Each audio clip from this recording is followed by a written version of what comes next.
안녕하세요. 정치학개론 제7강을 시작하겠습니다. 제7강의 주제는 여기 붙여놓았습니다만 의회와 의회 정치입니다. 여러분, 의회 그리 낯선 용어는 아니지요. 우리나라는 이제 국회라는 말로 표현을 합니다만, 그러면 도대체 우리가 정치학에서 의회에 관해서 왜 논의하게 되는가, 그것부터 분명히 하고 가는 것이 좋겠습니다. 기억하시겠지만 지난 5강과 6강을 통해서 우리는 거시 분석 이야기를 하지 않았습니까? 한 사회 내지는 국가에서 전개되는 정치 현상을 나누어 보지 않고 전체적으로 크게 조망하는 그런 연구를 우리가 거시적 연구라고 불렀고, 그 거시적 연구에서 우리가 초점을 맞추는 것은 바로 정치 체계, political system이었다, 이런 얘기를 했죠. 말을 바꿔 하자면 political system은 한 국가 속에서 진행되는, 전개되는 정치 현상을 크게 전체적으로 보기 위한 하나의 틀이다, 이런 얘기를 했죠. 그리고 또 모든 정치 체계는 4가지의 기본 기능을 가지고 있다. 투입 기능, 인풋 기능, 정책 결정 기능, decision making, 산출 기능, output, 그 다음에 산출의 결과가 혹은 산출에 대한 반응이 다시 회귀되는 그런 feedback 기능, 환류 기능, 이 4가지가 있다고 말씀드렸어요. 그런데 이 4가지의 기능은 모든 정치 체계가 공통적으로 갖고 있는 기능이며, 또 이것은 역사와 지역을 초월하여 나타나는 그런 기능입니다. 말을 바꿔서 조선시대에도 이 4가지 기능이 작동했습니다. 현대 한국의 민주주의 체제 속에서도 역시 이 4 기능이 작동을 합니다. 사회주의 체제도 마찬가지고, 또 독재 체제도 마찬가지고, 민주주의 체제도 마찬가지이고, 유럽의 경우, 미국의 경우, 우리나라의 경우, 아시아의 경우 다 마찬가지입니다. 그런데 이들 사이에 상당한 차이점이 있죠. 그 차이점은 어디로부터 오는가 따져보면 이 4가지 기능을 수행하는 절차와 방식에 있어서 차이가 난다, 우리가 이런 얘기를 했죠. 그러니까 미국은 미국 나름대로 이 4가지의 기능을 수행하는 절차와 방식이 있고, 우리는 우리 나름대로 그런 절차와 방식이 있고, 북한은 역시 북한 나름대로 절차와 방식이 있다는 얘기예요.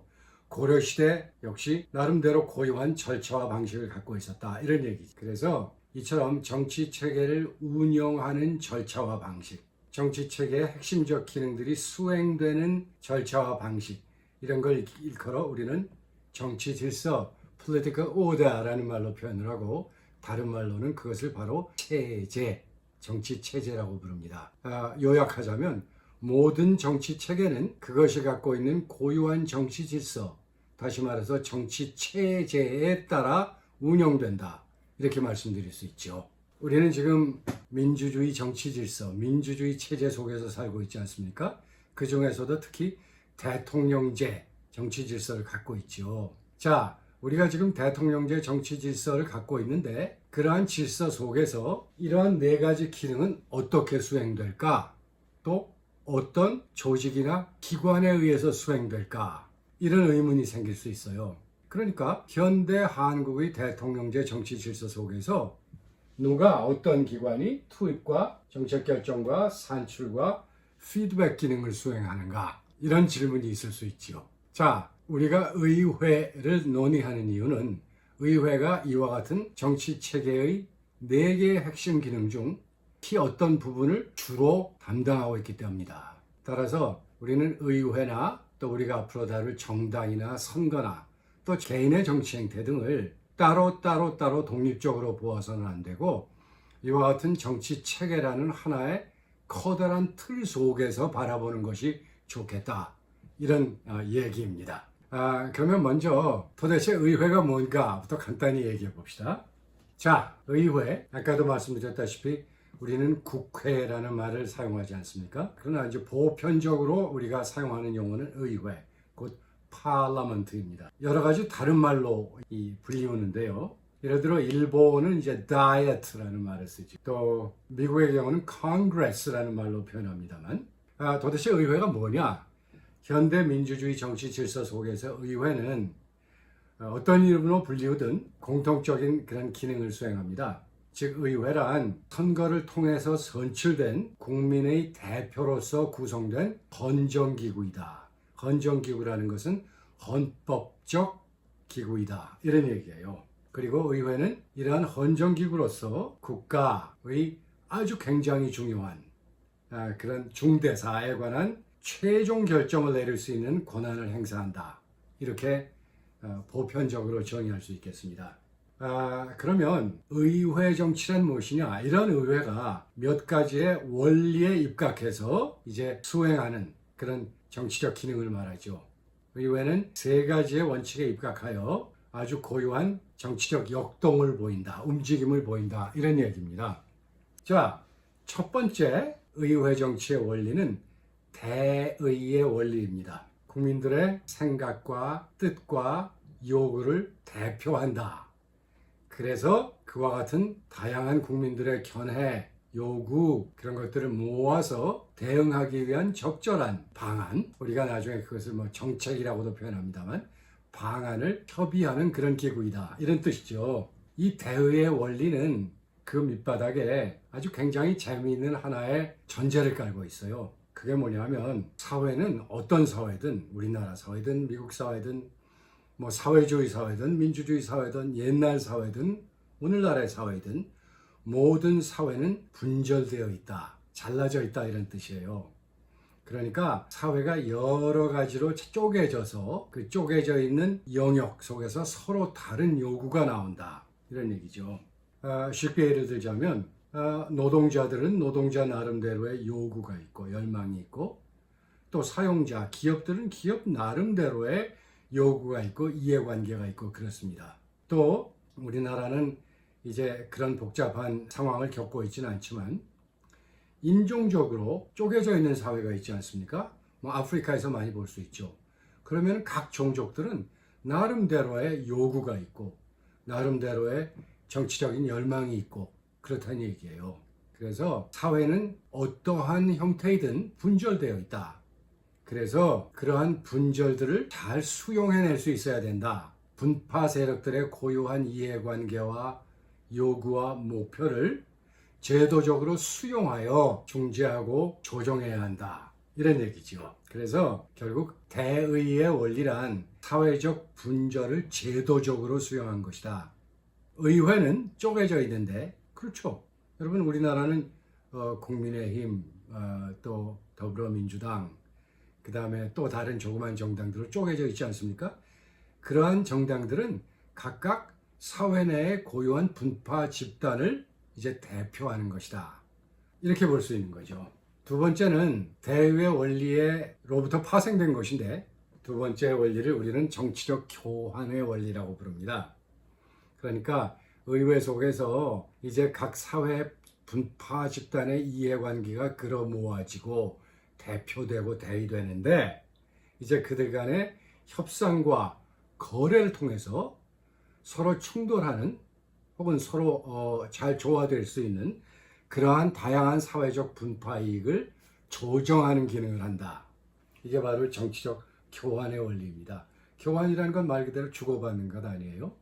서로 다른 이해관계를 가진 분파 집단끼리 교환을 통해서 이해관계를 주고받고 그리하여 모두를 충족시킬 수는 없지만 모두를 완전히 충족시킬 수는 없지만 어느 정도 참을 만한 수준에서 이제 수용할 수 있는 그런 최종적인 그런 결정을 내린다. 이런 뜻이에요. 그 다음에 세 번째는 이제 견제의 원리라고 합니다. 그러니까 우리나라의 이 정치 체제의 예를 들자면 우리나라는 대통령제 정치 질서를 갖고 있고 행정권, 입법권, 사법권이 분리되어 있지 않아요. 그래서 권력 분립의 원리를 갖고 있지 않습니까? 의회는 주로 입법권을 중심으로 행정권을 견제하는 그런 기능을 수행한다. 또 그래야만 한다. 다시 말해서 국가 권력에 대한 수평적 견제를 해야 된다. 이런 원리죠. 그래서 의회 정치는 이와 같은 대의의 원리, 교환의 원리, 그리고 견제의 원리에 입각하여 진행된다. 이런 뜻입니다. 자, 그러면 대의를 하고 교환을 하고 견제를 한다. 이렇게 본다면 그것이 정치 체계의 네 가지 기능 중에 어디에 연관될까를 우리가 잘 생각해 보면 의회의 정치적 위상, 또 역할, 그리고 이제 의미를 보다 잘 파악할 수 있습니다. 자, 사회적 분절을 제도적으로 수용하기 위해서는 국민들의 혹은 사회적 분파 집단의 요구를 잘 파악하고 일단 모아야 되지 않습니까? 따라서 그런 측면에서 의회는 정치 체계의 투입 기능을 수행한다. 이렇게 볼 수 있죠. 다음, 정치적 교환의 원리는 아까 말씀드렸다시피 그로 모아진 다양한 사회적 분파 집단의 그런 이해관계를 조정하고 그리고 중재한다. 그래서 결국은 그것이 최선은 아니다 하더라도 분파 집단들의 상충하는 이익을 각기 어느 정도는 수용할 수 있는 최종적 결정을 내린다. 그렇죠? 그리고 그 결정은 무엇의 형태를 취하겠습니까? 결국 정책의 형태를 취하지 않겠습니까? 그러니까 의회는 대의와 교환의 원리에 따라서 국가정책을 결정하는 겁니다. 그런데 국가정책은 그것이 강제성을 갖기 위해서는 어떤 형태를 취해야 됩니까? 지난번에 얼핏 말씀드린 기억이 납니다만 법의 형태를 취해야 되지요. 그래서 그것을 우리가 입법이라고 부르지 않습니까? 자, 입법은 바로 정치체계에 있어서 decision making, 이 기능과 긴밀하게 연관되어 있죠. 우리가 국회를 혹은 의회를 주로 입법부라고 부르지 않습니까? 입법부라는 건 간단히 말해서 다양한 사회적 분파 집단의 이익을 끌어모아 조정하고 또 타협해서, 다시 말해서 정치적 교환을 통해서 이제 최종적인 국가 정책을 결정하는 그런 역할 아니겠습니까? 그래서 의회의 의미는 바로 정치 체계 내에서 인풋 기능뿐만 아니라 decision making, 정책 결정 기능을 수행한다는 측면에서 우리가 그 의미 혹은 국회의 의회의 정치적 위상을 파악할 수 있겠지요. 또 아까 국가 권력, 특히 행정부에 대한 견제 역할을 수행한다고 하지 않았습니까? 여기 정치 체계에 산출 기능이 있는데 산출 기능은 세 가지예요. 첫 번째, 정책 결정 기능을 통하여 만들어진 정책을 실제로 집행하는 거죠. 근데 그것에 끝나는 것이 아니라 어떤 정책이든 그것을 집행하기 위해서는 집행에 필요한 자원을 동원해내야 될 것 아닙니까? 그래서 자원 동원, 그 다음에는 정책이 정말 만들어진 대로 잘 집행되고 좋은 결과를 얻는가를 끊임없이 들여다봐야 되죠. 우리나라 국회가 하는 일 중에 굉장히 중요한 일 가운데 하나가 국정감사 아닙니까, 여러분? 국정감사가 뭡니까? 만들어진 정책을 제대로 수행했는가? 수행하는 과정에 있어서는 문제가 무엇이었는가? 그것을 파악하기 위한 우리나라 국회의 굉장히 중요한 기능이거든요. 자, 그것은 무엇을 반영합니까? 바로 의회 정치의 세 번째 원리인 견제의 원리를 기반으로 삼고 있다. 이렇게 우리가 볼 수 있습니다. 따라서 우리가 의회든 정당이든 선거든 따로 떼어놓아 얘기하기보다는 정치 체계의 움직임이라면 커다란 틀 속에서 바라다보는 것이 훨씬 바람직하다. 의회의 정치적 위상은 이런 political system이라는 테두리 내에서 보다 쉽게 파악될 수 있다. 이런 뜻입니다. 자, 그러면 이미 우리가 의회 정치의 기본 원리를 대의의 원리, 정치적 교환의 원리, 그 다음에 세 번째로 견제의 원리, 이 세 가지로 규정하지 않았습니까? 이 세 가지의 원리에 입각하여 실제로 의회가 수행하는 기능이 무엇인가를 좀 따져볼 필요가 있겠죠. 그래서 의회의 첫 번째 기능은 틀림없이 대표 기능입니다. 의회는 의원들로 구성되어 있지 않습니까? 국민에 의하여 선출된 의원으로 구성되지요. 결국 우리나라의 경우는 총선거를 통해서 어떤 사람이 의원 당선이 되면 그 사람은 국회에 진출하여 의원 역할을 하는 거죠. 우리나라는 국회의원이죠. 자, 그 사람은 결국 뭐 하는 사람이냐? 첫 번째, 자신이 선출된 선거구민들의 이해관계와 요구 대표하는 것이다. 이런 얘기예요. 그러면 선거구 구민들의 이해관계와 요구만을 대표하느냐?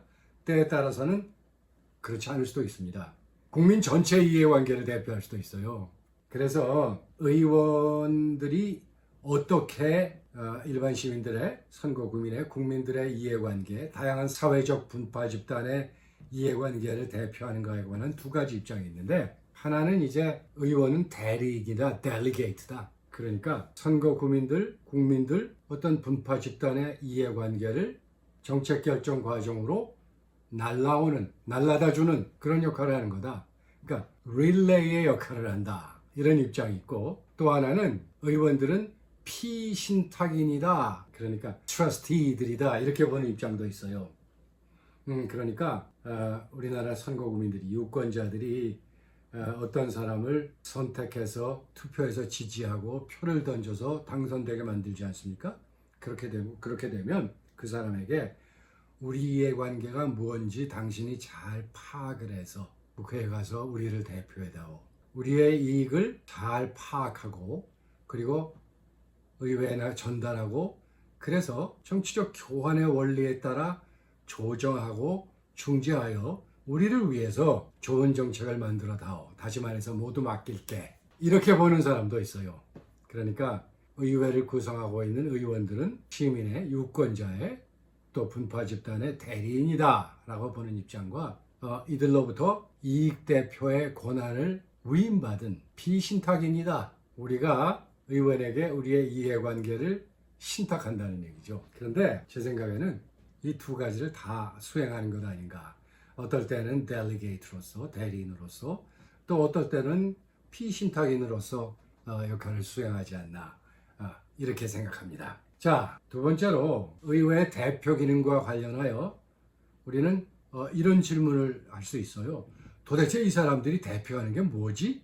이런 거죠. 거기에 관해서는 대개 네 가지를 이야기하는데, 첫 번째는 자신이 선거 과정에서 많은 공약을 내세우지 않습니까? 나 이거 할래요, 다리도 놀래요, 집도 좀 더 지을래요, 도로도 새로 닦을래요, 학교도 세울래요, 이런 공약을 하지 않습니까? 그래서 대표 기능을 논의할 때 의원들이 무엇을 대표하나, 혹은 의회 자체가 뭘 대표하나를 볼 때, 첫 번째는 선거 과정에서 공약을 통해 대표할 것을 약속한 그런 유권자들의 이익을 대표한다. 당연하죠. 두 번째는 굉장히 재미있는 건데, 이걸 anticipatory representation, 그러니까 기대이익, 이렇게 볼 수 있는데, 그것은 내가 지금 국회의원이 됐지만 다음에 또 선거에 나가야 될 거 아니겠어요? 그래서 다음 선거에서 유권자들이 나를 지지하도록 만들기 위해서 이익을 대표한다. 사람들이 일단 국회의원이 된 이후에도 선거구민이, 국민들이 원하는 바를 다 찾아내서 끌어 모아서 대표하려 한다. 그럼으로써 다음 선거에 있어서 유권자들이 내게 보상해 줄 거야. 이런 생각을 한다는 거죠.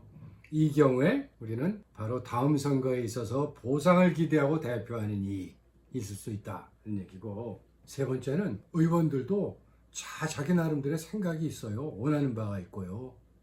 우리나라 국회의원 300명 아닙니까? 각자 다 고유한 이해관계가 있어요. 이것도 역시 의회 정치의 과정에서 대표하게 된다. 그 다음에 이제 마지막으로, 이것도 조금 재미있는 용어인데 surrogate representation 이라고 얘기합니다. surrogate라는 말이 많이 쓰인 적이 있는데, 그래서 대리모 얘기를 할 때 얘기를 하죠. surrogate mom 이런 얘기 하지 않습니까? 다른 사람을 위해서 대신 아기를 낳아주는 사람, 그것이 윤리적으로 타당한 것인지 잘 모르겠습니다만 말입니다. 이 surrogate representation인 건 뭐냐면, 내가 속해 있는 선거구 구민들의 이해관계가 아니라 다른 선거구에 속해 있는 유권자들의 이익도 대표할 수 있고, 또 따라서는 국민 전체의 이익도 대표할 수 있다는 거예요.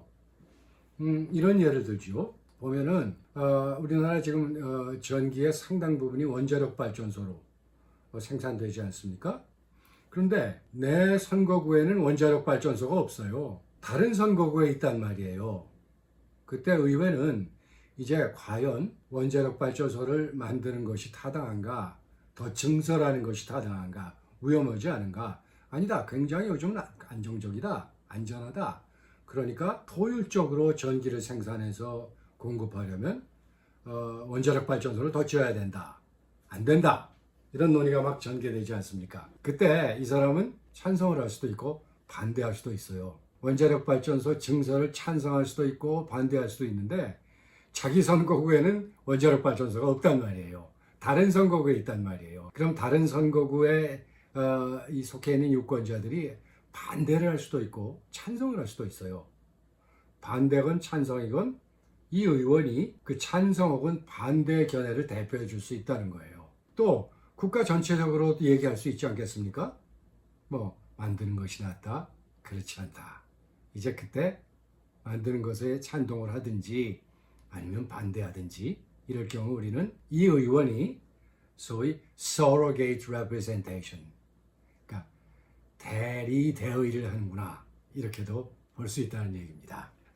시간이 꽤 갔기 때문에 여기서 잠깐 멈추고 그 다음에 다음 세션에서 계속하도록 하겠습니다.